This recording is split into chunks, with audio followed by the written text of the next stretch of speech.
don't eat them at all.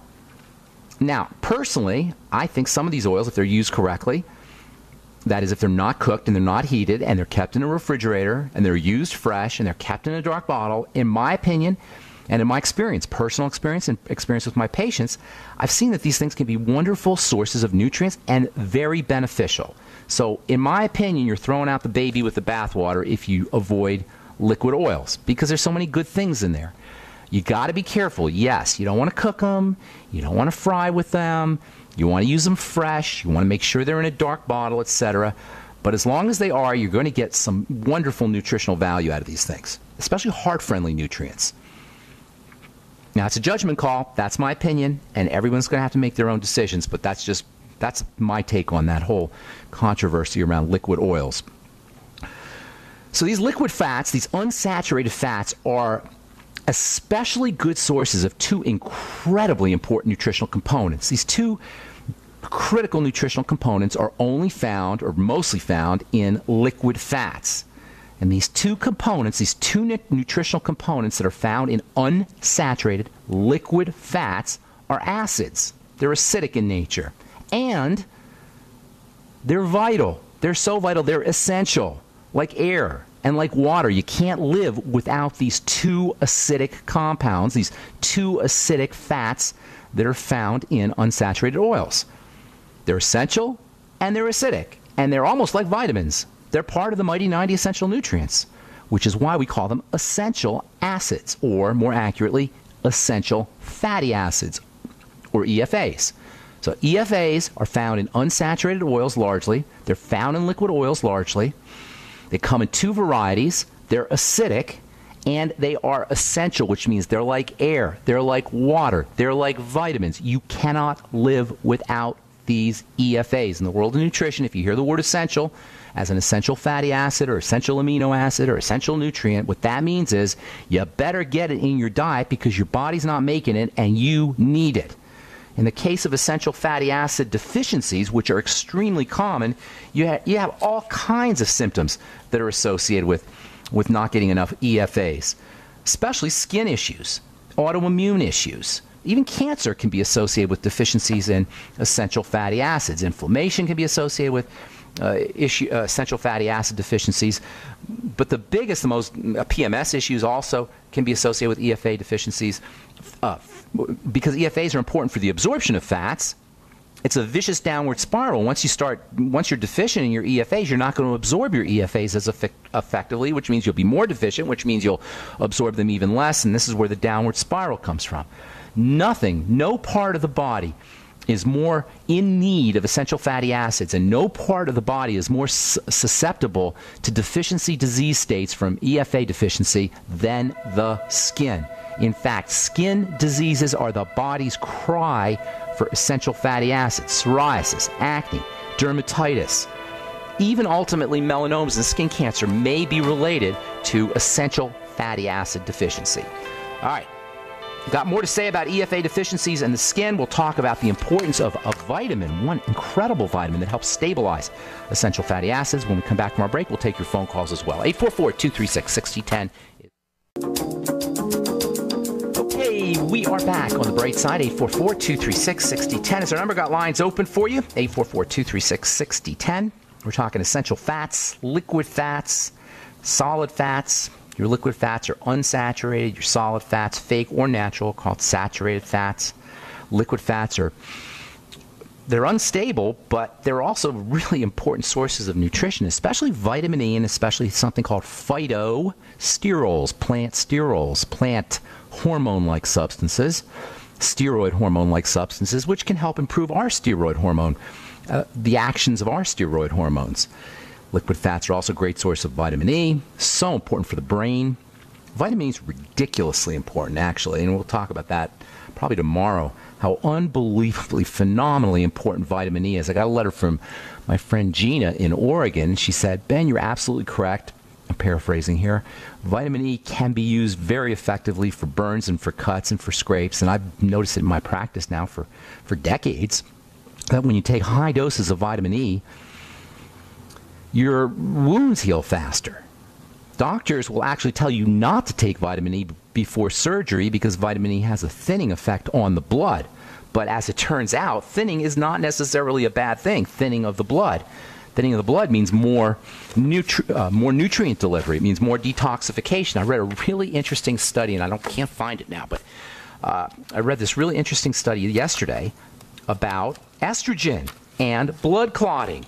Do you know estrogen, estradiol specifically, actually a form of estradiol, one of these breakdown products of estrogen that we talked about yesterday, is actually so effective as a blood clotter that it's being explored for use in the military for soldiers who are wounded. They're trying to use this toxic byproduct of estrogen as a blood clotting agent for wounded soldiers. Well, what does that tell you? That tells you that if your body is making an excess amount of this derivative of estrogen because you have a liver problem or you're not making enough bile or you have an intestinal problem or you got problems with your gut bacteria, that pretty much covers most of us, you're going to be clotting. Your blood's going to be thick. Your blood's going to be stagnant. Your blood's not going to be circulating as effectively. That means a lot of problems can ensue, including nutritional deficiencies, including toxicity, including blood sugar problems, all secondary to a problem metabolizing or utilizing or eliminating estrogen. This is so important for people suffering from fibromyalgia, chronic fatigue syndrome, autoimmune diseases. Why do you think most victims of autoimmune diseases are women? It's because of this involvement with toxic estrogen and partially at least, because of the association between toxic estrogen and stagnant, sticky, thick, clotted blood. There's also an epidemic of blood clotting, probably, again, secondary to problems associated with estrogen metabolism. I'm telling you, if you want to pick one single thing to do for your health, it's work on your digestive system. Vitamin E, of course, will help. Vitamin E is a blood-thinning vitamin. And it's very difficult to get vitamin E from foods. Grain oils are your best source of vitamin E, and you're still not going to get that much anyway. That's why it's so important to supplement with your vitamin E. Different types of vitamin. We'll talk about vitamin E here tomorrow or the next day. We'll also talk about the omega-3s and omega-6s, the relationship between omega-3s and omega-6s, how much you need, etc., what they both do. We'll do all that in the coming days as we continue talking fats, hormones, and skin health on the bright side. All right, got lines open for you. 844-236-6010 is our number, 844-236-6010. Let's go to Tawanda in Oklahoma. Welcome to the bright side, Tawanda. Thank you. How are you doing this morning, Ben? I'm doing well. Thank you for asking. Great. And can you turn your radio down if you have not done that already so we don't get an echo? Okay, can you hear me better? Yes, we got you. Okay. What's going on? Well, my question is, Ben, for children ages 2 through 5 with skin eczema, what's good to do for them? Oh, my gosh, it's so easy to deal with. Is it your baby? No, it's a friend of my baby. How well do you know her? Do you know the child? Very well. Yes, very well? Yes? Does the child have snotty nose, runny nose, and ear infections and that kind of stuff? Yes, and the breath is really bad as well. Okay, bingo. You're dealing with a digestive problem. The breath issue tells me that there's a problem with gut bacteria, but I didn't need to know that. Usually that's the case.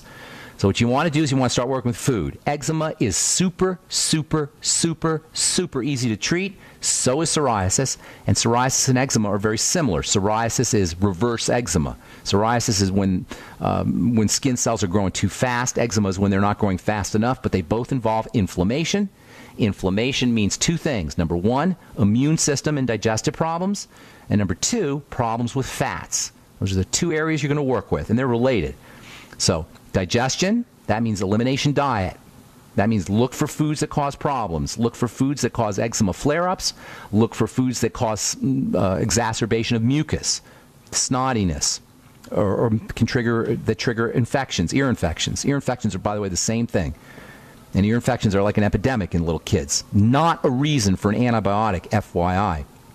Yeah. So eczema, snottiness, snotty nose, mucus, runny nose, ear infections. Look for flare-ups and link those to foods. Write down everything the child should write down, or the mom should write down everything the child eats, and then link the foods to those kinds of problems. That will give you a clue as to what the kid is reacting to. Usually dairy's involved, grains can be involved, peanuts can be involved, soy, eggs. There's lots of things, and you don't want to get all hooked on what you think it might be. You want to kind of get specific data for the specific patient, the specific child. Exactly. Okay, good.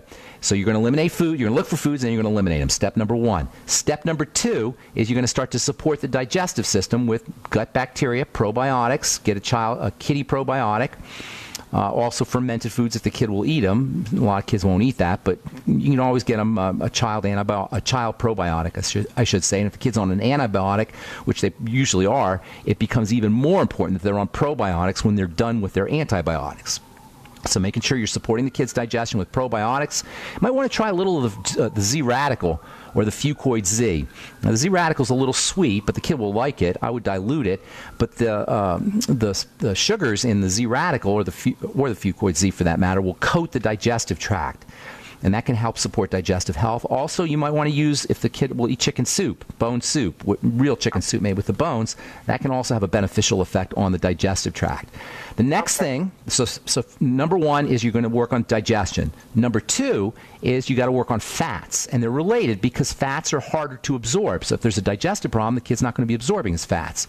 So essential fatty acids are not optional for anybody, period. Remember, I just said they were essential, but especially if a child's got eczema. Omega-3 fatty acids from fish can be helpful. Omega-3 fatty acids from flaxseed can be helpful. And omega-6 fatty acids are important as well. There's way more omega-6s in the skin, by the way, than omega-3s. A lot of nutritionists are telling people, don't worry about your omega-6s. You get too many of them, blah, blah, blah.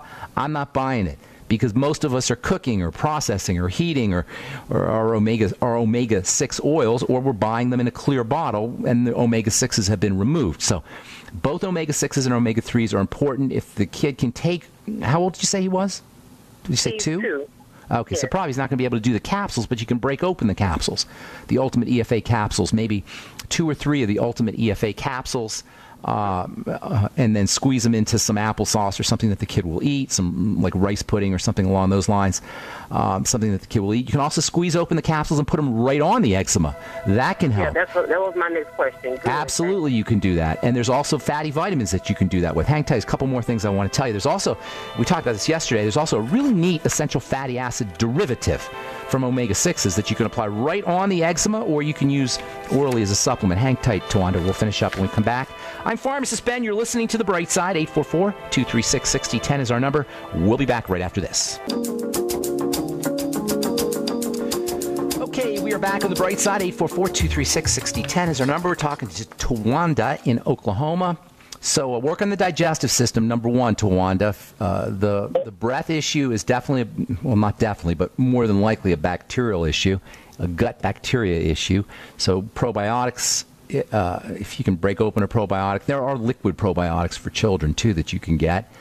And then also working on digestive health, coating and soothing the digestive system, and then using the Fucoid Z and Z Radical in bone soup. And then also doing a food diary and eliminating problem foods. Then you want to work with fats. Now, fats, there's 2 different kinds of fats you're going to want to work with. Number 1, your essential fatty acids, and you can break open a capsule and squeeze the contents of your Ultimate EFA or Ultimate EFA Plus on in some rice pudding or applesauce or something that the kid will eat, fish or something like that. And then also you can apply the oil, right, the EFA liquid, right on the eczema, right on the rash. You can also use fish oil is another one too. Fish oil can be very helpful for eczema and fish too.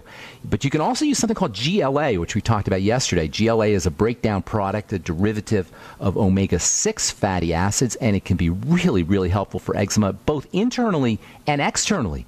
That is, you can take GLA capsules. You'll get some GLA, as we said yesterday, in your Ultimate EFA Plus. But if you want more, you can get GLA capsules straight. They usually use Evening Primrose or Barrage, but they call it GLA.